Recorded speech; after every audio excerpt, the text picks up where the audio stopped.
This is the portfolio update for May 2026. So May was my first full month at my new job, and I wasn't sure how much I was going to get paid until I saw my pay slip. I don't know exactly what my typical take-home pay is going to be anyway, but I took 5 days unpaid leave in May because I was joining partway through the year. I had pre-booked holiday, and if I'd just taken them out of my allowance, that wouldn't have left me with very much to last, more than half a year. So anyway, it ended up being more than I expected, which was great, and it meant I could contribute £500 to me ISAs this month. So yeah, all good there. So let's just look at the figures. In pensions, there was £93,700. In ISAs, there was £16,945, given a total of £110,645. So again, moving on up, and that is the highest my portfolio has ever been. So I'm really happy about that. Definitely making progress, and I can't believe it's been less than a year since I fully committed to this early retirement journey. So yeah, I'm over the moon with that. So let's have a quick look at some of my dashboards. Here's the main dashboard.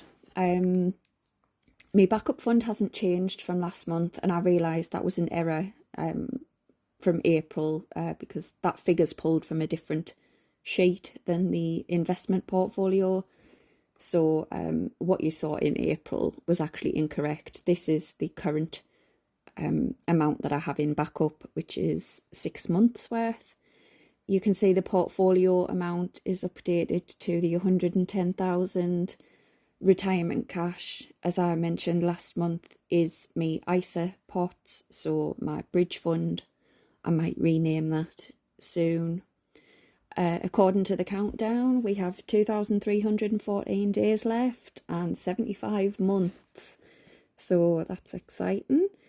And then you can see a bonny green and yellow pattern there in my financial goals, very close to meeting 3 out of 4.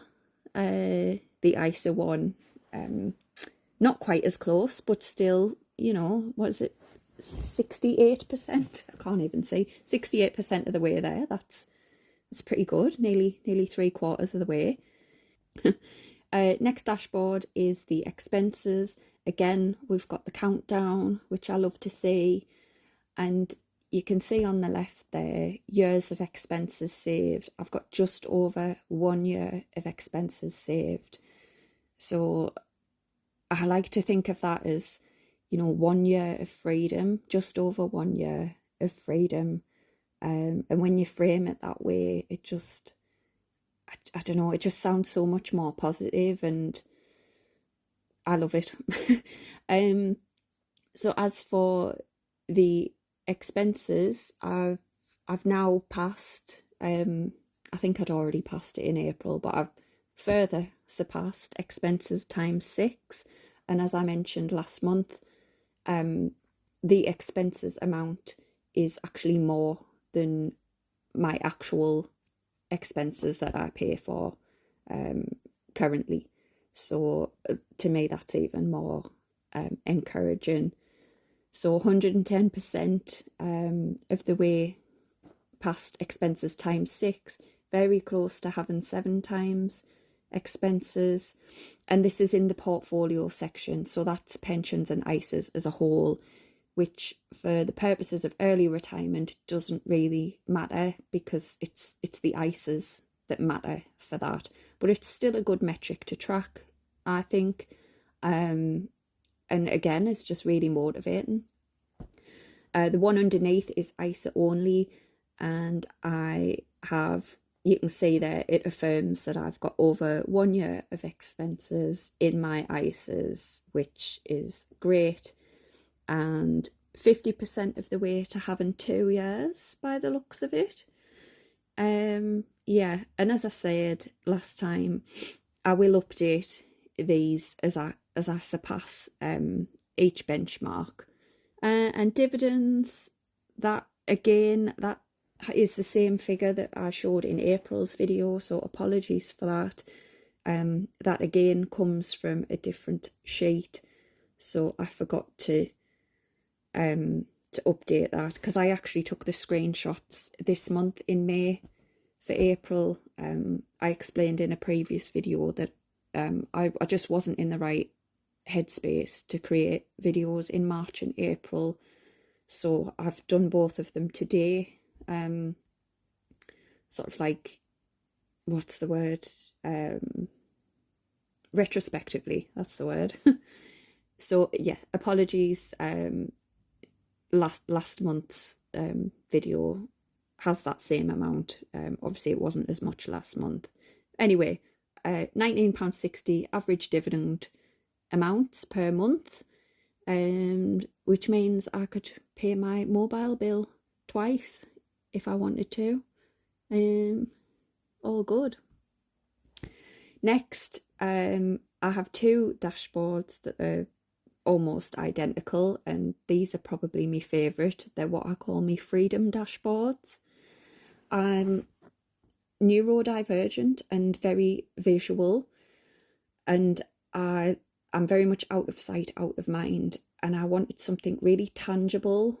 Even though I've got all these metrics that I track on my other dashboards, I wanted something really tangible that was directly telling me when I can retire, like what date can I retire.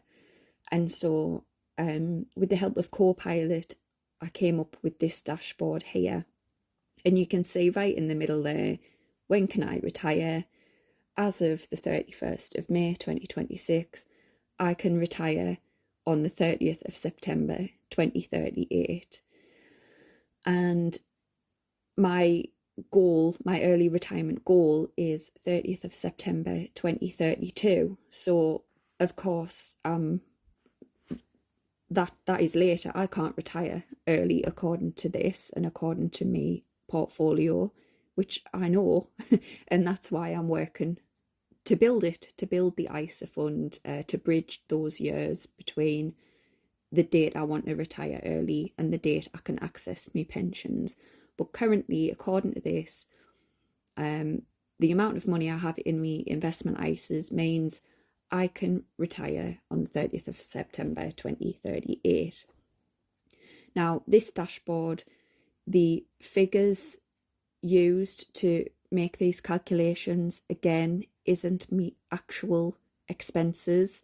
I use an amount which I call like me buffer. It's me expenses plus about £200 or £300.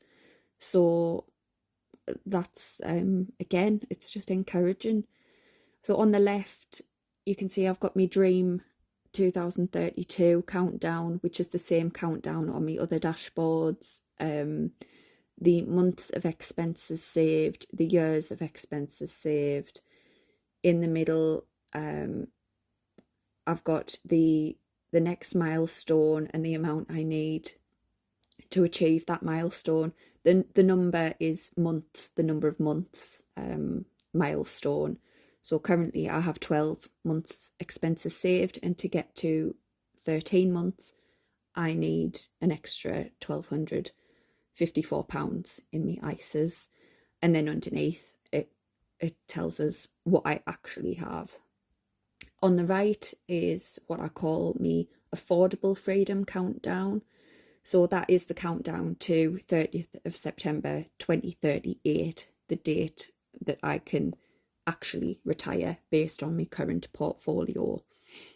Underneath that, gap to bridge, is the number of days and months I have to build my portfolio up to close the gap between my dream retirement date and the date I can currently afford to retire. And then underneath that is the percentage progress to my dream retirement. So I really love this dashboard. It's exactly what I wanted.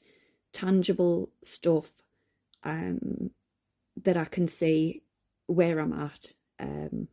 It's great. I have another version of it, which is this one, and that uses me actual expenses.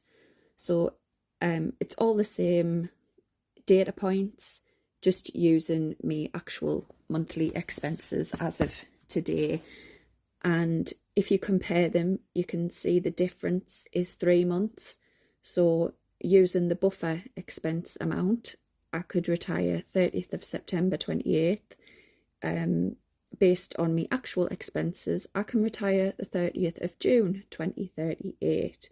So not that much different, but then not necessarily surprising, since me buffer expenses amount is only £200 to £300 more than my actual expenses.